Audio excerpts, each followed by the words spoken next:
The weather is about to flip on us in a way that feels almost unreal. It's going to happen so fast that a lot of people are going to be caught completely off guard if they're not paying attention. So let me walk you through this, because what's coming between Tuesday and next week is probably the most dramatic pattern shift we've seen so far this season. It starts Tuesday morning, and honestly, it starts aggressively. We've got a powerful winter storm getting ready to rip across the northern plains, the Midwest, the Great Lakes, and then right into parts of the Northeast. I'm talking widespread snow, whiteout conditions, blizzard-level wind gusts, and as 8 inches or more of accumulation for some folks. And let me just say this, once this thing starts, it does not calm down. This is one of those setups where the atmosphere just keeps reloading, because right after this first, a winter storm blows through. We get another one later in the week. This one targets the Central Plains, the Ohio Valley, the Mid-Atlantic, and again the Northeast. So basically, if you live anywhere between the Dakotas and Maine, you may get hit 2, maybe even 3 times, with snowfall events just days apart.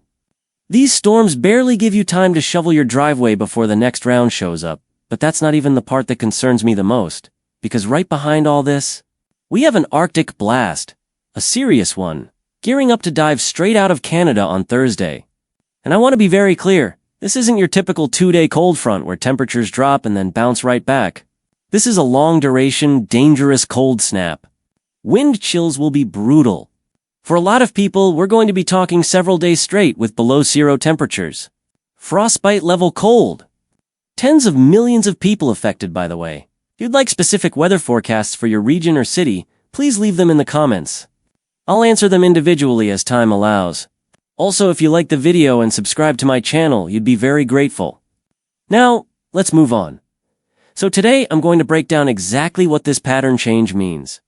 Who's getting hit first? Which regions are going to get slammed by snow? And just how cold this Arctic air mass is going to be as we head toward the weekend. Now let's set the stage. Before we even get into the individual storms and the temperature drop, we need to talk about the jet stream, because everything that is about to happen revolves around what the jet stream is doing right now. We've already got a noticeable dip across the Northeast and the Great Lakes. That's why you've been feeling those below-average temperatures. Meanwhile, the desert Southwest is under strong high pressure, warm, it's dry, mild, and the Pacific Northwest is absolutely getting hammered with moisture. We've got a fire hose of Pacific energy slamming into Washington and Oregon. But everything begins to change as we go into Wednesday and Thursday.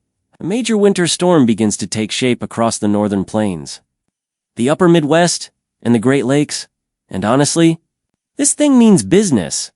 We could be looking at widespread 12 to 14 inches of snow in parts of Minnesota, Wisconsin, and Michigan. That's a solid, high-impact winter storm. Then, as soon as that system is moving out, the jet stream dips even further south, and that's when we open the door to the real shot of Arctic air. And when I say Arctic air, I mean the stuff that comes straight out of the deep interior of Canada. The kind of cold that hurts your face the moment you step outside. By Friday, these upper-level winds crank up. Anytime we see these yellow shades showing up on the jet stream map, that tells me we're dealing with incredibly fast winds aloft, and that's exactly what helps drag that bitter air southward by Saturday morning. We're talking sub-zero temperatures across a massive chunk of the northern U.S. Some locations could drop to 20 below, maybe even 30 below zero. That's the type of cold where pipes freeze, vehicles struggle to start, and outdoor exposure becomes dangerous in just minutes. I don't say that lightly. This is extreme cold, and then by next week this cold air just sits across the northern tier.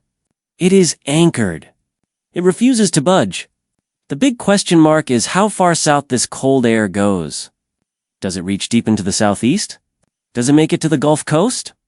Right now, the models are split, and that's what makes this upcoming week so fascinating now. Let's zoom into the temperature side of all this. Right now, the Northeast is already running below average after that strong cold front pushed through over the last couple days. And we've even got some snow falling across the Mid-Atlantic as we speak.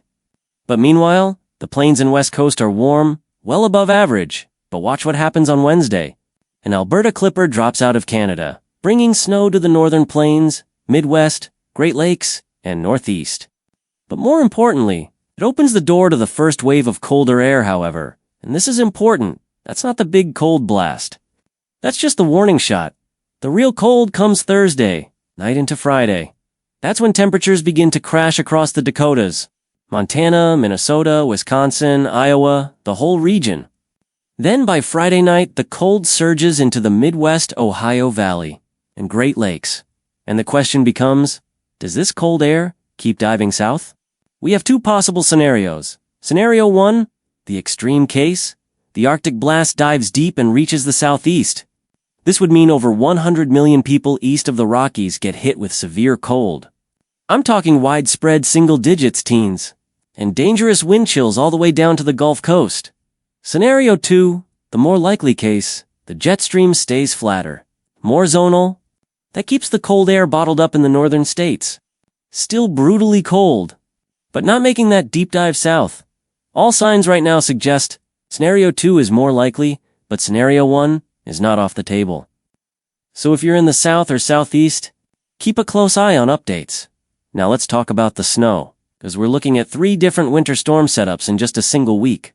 We've got snow today across Virginia, North Carolina, Kentucky, a surprising early season setup with 1 to 5 inches of accumulation in parts of the Mid-Atlantic. Some spots in southern Virginia could even reach 6 or 7 inches. That's a legitimate early December snow event. Then Tuesday's storm hits the northern plains and upper Midwest hard. This will be the high-impact one with blizzard conditions, gusty winds, and heavy snow. Northern Minnesota, northern Wisconsin, the UP of Michigan, you're the bullseye. 6 to 10 inches for a lot of folks, with pockets of 12 to 14 inches in northern Wisconsin and around Duluth. But if you're in Minneapolis, Des Moines, Chicago, Milwaukee, you're probably missing the worst of it. Maybe an inch or 2 at most. This storm is narrow but intense. Then Thursday into Friday, another westerly snowmaker develops, bringing accumulating snow to the Rockies. And then light to moderate snow showers across parts of Kansas, Missouri, Iowa, Illinois, Indiana, Ohio. And Kentucky, Pacific Northwest, Seattle, 3 to 6 inches higher than usual this early. Portland, 2 to 4 inches Spokane, 15 to 25 inches Intermountain. West Boise, 10 to 15 inches Salt Lake City, 18 to 28 inches. Denver, 12 to 20 inches with the potential for a bigger event right after Christmas. Northern, Plains Fargo, 20 to 30 inches. Bismarck, 18 to 25 inches Rapid City, 12 to 18 inches Midwest and Great Lakes. This is where December really turns dangerous toward the end of the month. I see a deep cold plunge between December 22nd to 28th. Similar in intensity to late December 2013. Minneapolis, 18 to 26 inches. Green Bay, 15 to 22 inches. Chicago, 10 to 15 inches. With Lakeith possibly doubling totals in the northern suburbs. Detroit, 8 to 14 inches. Plus lake effect bursts south of the city northeast and Mid-Atlantic. This region is the wild card, but I think December ends snowy, not mild. Buffalo, 25 to 40 inches. Lake effect machine turned on early. Cleveland, 20 to 35 inches. Pittsburgh, 8 to 12 inches. New York City, 5 to 10 inches. Boston, 8 to 14 inches. Theven, the south catches flakes. Nashville, 1 to 3 inches early. Maybe more late month. Charlotte, trace to 2 inches. Dallas, cold, but mostly dry for now. Alright, if you'd like specific weather forecasts for your region or city, leave your region or city in the comments. I'll answer them individually as I have time. Commenting is completely free. Thanks for watching, and I'll see you next time.